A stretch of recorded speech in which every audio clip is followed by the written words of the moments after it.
Om Swastiastu. Assalamualaikum warahmatullahi wabarakatuh. Salam nama budaya, salam sejahtera untuk kita semua, salam harmoni. Selamat pagi Bapak dan Ibu dosen. Sebelumnya perkenalkan, nama saya Ridwan Hamdani, NIM 1913081009. Izinkan saya mempresentasikan LKM 4 Biokimia 2. Langsung saja kita masuk ke soal nomor 1, di mana transfer elektron terjadi di membran dalam mitokondria. Di membran ini terdapat bagian-bagian penting yang berperan sebagai penerima elektron, yaitu kompleks protein 1, kompleks protein 2, kompleks protein 3, kompleks protein 4, ubikinion, dan sitokrom C. Jelaskan mekanisme yang terjadi pada masing-masing kompleks tersebut. Nah, yang pertama ada kompleks protein 1, di mana kompleks protein berbentuk L. Kompleks I mengandung flavoprotein yang mengandung Fe-S atau protein besi sulfur non-heme.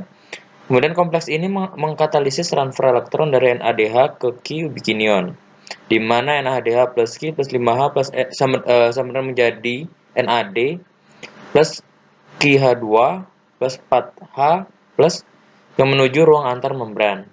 Elektron dari NADH ditransfer ke FMN, kemudian elektron ditransfer ke beberapa pusat Fe-S, sampai akhirnya ke Ki. Dalam rangkaian reaksi redoks di kompleks 1 dibebaskan sejumlah energi, di mana delta GO sama dengan 70 kJ mol min 1. Kemudian untuk kompleks protein 2, di mana suksinat dehidrogenase, di mana elektron dibawa oleh ADH2 yang berasal dari sikloasam sitrat. Molekul FADH2 dihasilkan pada saat konveksi suksinat, yang menjadi fumarat dalam siklus asam sitrat. Aliran elektron berlanjut masuk ke beberapa pusat Fe-S menuju Ki, di mana reaksi yang melibatkan kompleks 2 tidak menghasilkan energi.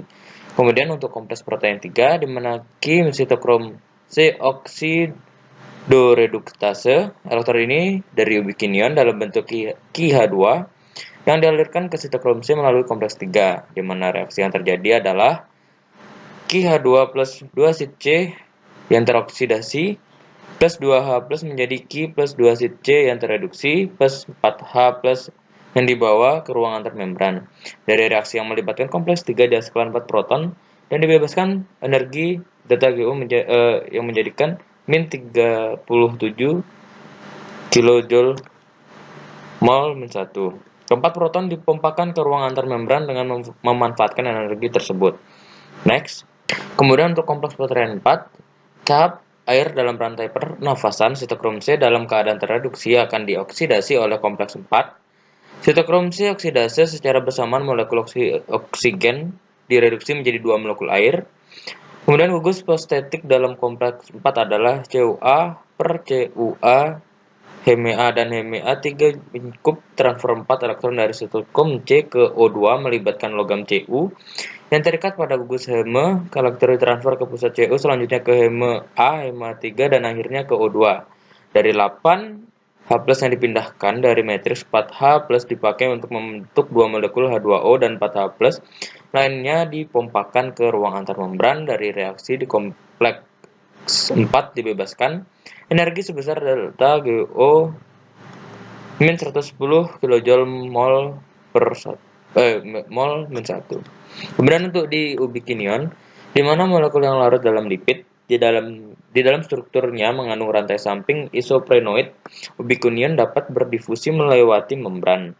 Ubikinion dapat menerima satu elektron menjadi radikal semiquinon KiH apabila ubikinion menerima 2 elektron. Ubikinion menjadi radikal ubikinol KiH2.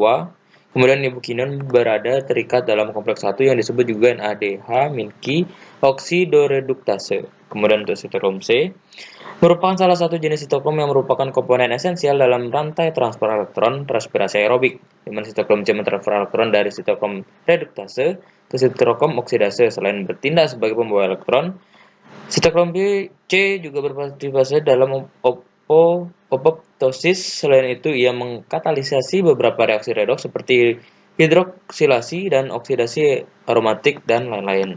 Itu. Soal nomor 2, jelaskan pembentukan ATP pada gambar berikut, di mana yang pertama NAD akan melepaskan elektronnya kepada kompleks protein 1. Peristiwa ini membebaskan energi yang memicu dipompanya H+ dari matriks mitokondria menuju ruangan antar membran, di mana NADH yang telah kehilangan elektron akan berubah menjadi NAD+. Kemudian selanjutnya yang kedua, elektron akan diteruskan kepada ubikinion. Yang ketiga, elektron diteruskan pada kompleks protein 3. Hal ini akan memicu dipompanya H+ keluar menuju ruang antar membran. Kemudian elektron akan diteruskan kepada sitokrom C. Kelima, elektron akan diteruskan kepada kompleks protein 4. Hal ini juga akan memicu dipompanya H+ keluar menuju ruangan antar membran. Kemudian keenam, elektron akan diterima oleh molekul oksigen yang kemudian berkaitan dengan dua ion H+ membentuk H2O. Nah, bila dihitung transfer elektron dari bermacam-macam protein tadi memicu dipompanya 3H+ keluar menuju ruang antar membran, H+ atau proton tersebut akan kembali menuju matriks mitokondria melalui enzim yang disebut ATP sintase. Nah, 8.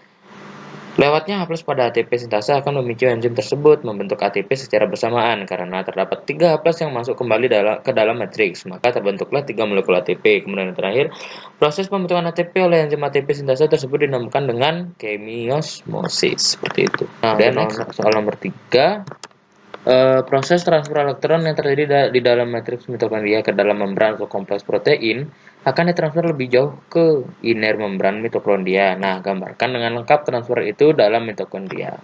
Nah, seperti yang sudah terdapat di layar, sudah saya cantumkan gambar yang untuk proses transfer dalam mitokondria seperti itu. Oke, next. Kemudian soal nomor 4, hitunglah jumlah ATP dari NADH dan FADH2 yang dihasilkan oleh glikolisis, dekarbolisasi oksidatif, dan siklus Krebs. Nah, di mana jumlahnya tersebut yaitu 72 ATP, di mana glikolisis menghasilkan 2 ATP dan 2 NADH, dan dalam satu NADH-nya terdapat 3 ATP, berarti glikolisis menghasilkan energi sebanyak 8 ATP. Dalam dekarbolisasi oksidatif atau perubahan asam pirufat menjadi asetil KOA menghasilkan 2 NH2 yang menghasilkan masing-masing berisi 3 ATP, berarti dekarbolisasi oksidatif menghasilkan 6 ATP. Siklus Krebs menghasilkan 6 NHDH yang menghasilkan masing-masing 3 ATP dan 2 FADH yang masing-masing berisi 2 ATP. Nah, sehingga siklus Krebs menghasilkan sebanyak 24 ATP. Rangkaian proses respirasi aerob menghasilkan 38 ATP, namun 2 ATP telah digunakan dalam proses glikolisis sehingga hanya tersisa 36 ATP. Kemudian dan 1 molekul gula. Kemudian jika yang dihidrolisis adalah 2 molekul gula, maka akan menghasilkan 72 ATP, seperti itu. Selanjutnya, jelaskan proses transfer elektron untuk molekul FADH2, di mana yang pertama, molekul FADH2 akan melepaskan elektronnya dan ditangkap kompleks protein 2, kemudian berpindah menuju ubikinion, namun pada tahap ini tidak menyebabkan dikeluarkannya H+. Selanjutnya, elektron akan meninggalkan ubikinion dan menuju kompleks protein 3, sitokrom C, dan kompleks protein 4. Nah, saat elektron melewati kompleks protein 3 dan 4, masing-masing menyebabkan dikeluarkannya molekul H+, seperti itu. Jadi hanya 2 H+ yang dikeluarkan hingga nantinya masuk kembali melalui ATP sintase dan terbentuk 2 ATP. Nah, di akhir, elektron juga akan ditangkap oleh O2 yang menghasilkan H2O, seperti itu. Next.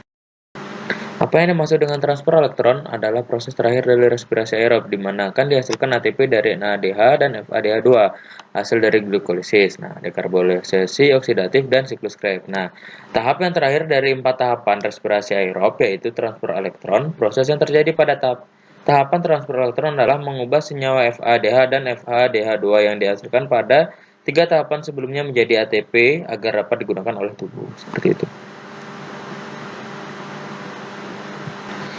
Kemudian, soal nomor 7, buat ringkasan jurnal yang diberikan dengan judul The Powerful Immune System Against Powerful COVID-19, A Hypothesis.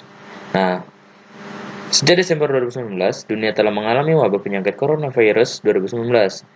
Epidemiologi, faktor risiko, dan karakteristik klinis pasien dengan COVID-19 telah dilaporkan, tetapi faktor-faktor yang mempengaruhi sistem kekebalan terhadap COVID-19 belum dijelaskan dengan baik, seperti itu. Jelaskan mekanisme reaksi. Nah, seperti yang terdapat pada gambar, pada membran dalam mitokondria terdapat kompleks protein 1, kompleks protein 2, ubikinion, kompleks protein 3, sitokrom C, dan kompleks protein 4. Nah, Elektron akan ditransfer ke masing-masing protein tersebut untuk membentuk ATP. Nah, sedangkan untuk molekul O2 akan berperan sebagai penerima elektron terakhir yang nantinya akan berubah menjadi H2O. ATP akan dihasilkan oleh enzim ATP sintase melalui proses yang disebut kemiosmosis, seperti itu. Nah, tahapan transfer elektron adalah sebagai berikut, di mana yang pertama NAD akan melepaskan elektronnya kepada kompleks protein 1. Nah, peristiwa ini membebaskan energi yang memicu dipompanya H+ dan matriks mitokondria menuju ruang antar membran. NADH yang telah kehilangan elektron akan berubah menjadi NAD+, kemudian elektron akan diteruskan kepada bikinion, lalu elektron diteruskan kepada kompleks protein 3. Hal ini akan memicu dipompanya H+ keluar menuju ruang antar membran. Kemudian elektron akan diteruskan kepada sitokrom C, lalu elektron akan diteruskan kepada kompleks protein 4. Hal ini juga akan memicu dipompanya H+ keluar menuju ruang antar membran. Kemudian yang ke-6, elektron akan diterima oleh molekul oksigen yang kemudian berikatan dengan 2 ion H+ membentuk H2O. Bila dihitung transfer elektron dari macam-macam protein tadi, memicu dipompanya 3H+ keluar menuju ruang antar membran, H+ atau proton tersebut akan kembali menuju matriks mitokondria melalui enzim yang disebut ATP sintase, seperti itu. Kemudian lewatnya H+ pada ATP sintase akan memicu enzim tersebut membentuk ATP secara bersamaan. Karena terdapat 3 H+ yang masuk kembali ke dalam matriks, maka terbentuklah 3 molekul ATP. Nah, yang terakhir, proses pembentukan ATP oleh enzim ATP sintase tersebut dinamakan dengan kemiosmosis. Seperti itu. Oke, mungkin cukup sekian dari LKM yang bisa saya bahas. Jika ada kesalahan dalam berucap atau bertutur kata, saya mohon maaf. Saya tutup dengan Paramasanti, Om Santi Santi Santi Om. Wassalamualaikum warahmatullahi wabarakatuh. Salam, namo buddhaya, salam sejahtera untuk kita semua, salam harmoni. Terima kasih.